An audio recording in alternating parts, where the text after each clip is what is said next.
Now, Etan, what about yourself? You had a heck of an adventure today, I understand.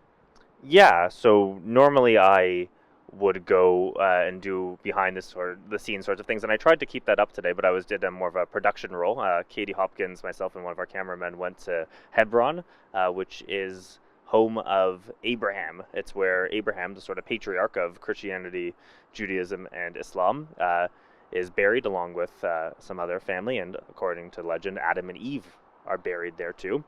So it's a contentious city because Jews have a lot of history there and claim rights to the land, but the land is in the West Bank or Judea and Samaria, and certainly it has a lot of Palestinians there too.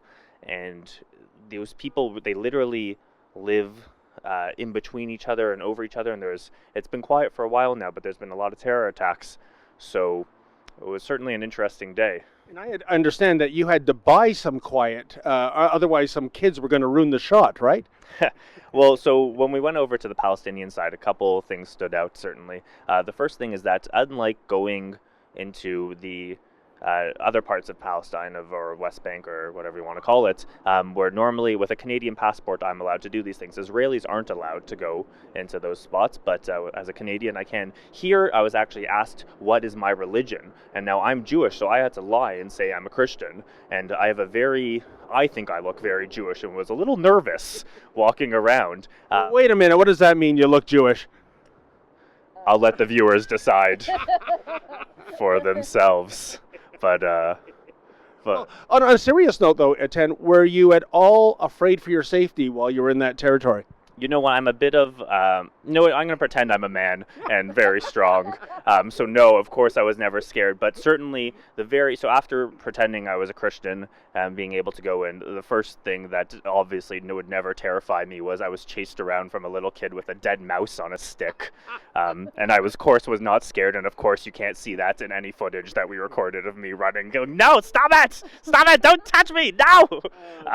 But then also immediately after that, as I continued walking, people kept coming up to me and saying, you look familiar. Now, I've never been to there before, and that certainly was odd. And especially the second time it happened from someone else. I think Katie even noticed, like, what is going on? Is this sort of talk for you look like a Jew? What are you doing here? Or do I look like, someone very famous who happens to go to Hebron all the time and is an outstanding gentleman, beautiful? I suspect that...